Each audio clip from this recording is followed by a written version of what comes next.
Right, so here I am. This is one of the pots I was talking about. It's a bit green, but I quite like that verdigris look. But you can see this is the insert that I've got here with the narcissi just about to come out, and there are tulips coming underneath.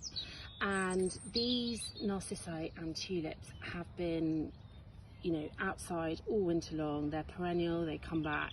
I might have to redo the tulips next year because tulips really only ever come back, you know, maximum of one more year for me.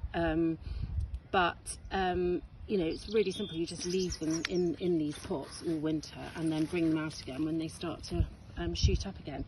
This is the terracotta. As you can see, the rim of this is beneath the rim of that. And then what I do, I've done one here over here already, is I cover the, I put the insert in and then I cover it with bark. I mean, you could use anything, compost, or this is just some quite coarse bark. You can get finer stuff as well, which probably would look nicer. But, and then the plan is when they're over, then I've started to plant up these Murielii corms.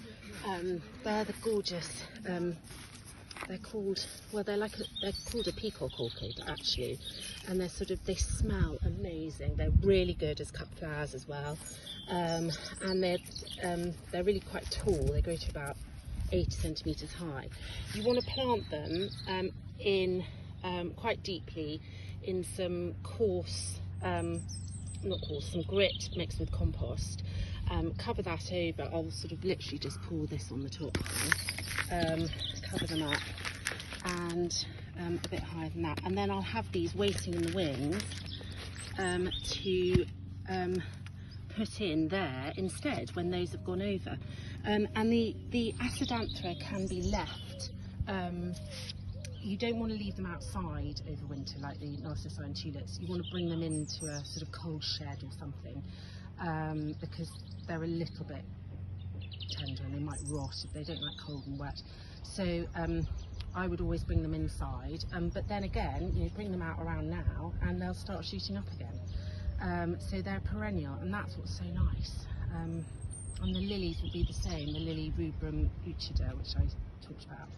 And you could probably leave those outside actually. It's just if you've got a problem with mice or anything, squirrels or anything like that, you might want to be a bit careful. But anyway, I hope that helps. So these are just going to be the sort of entrance to the veg garden eventually, once I get it all done.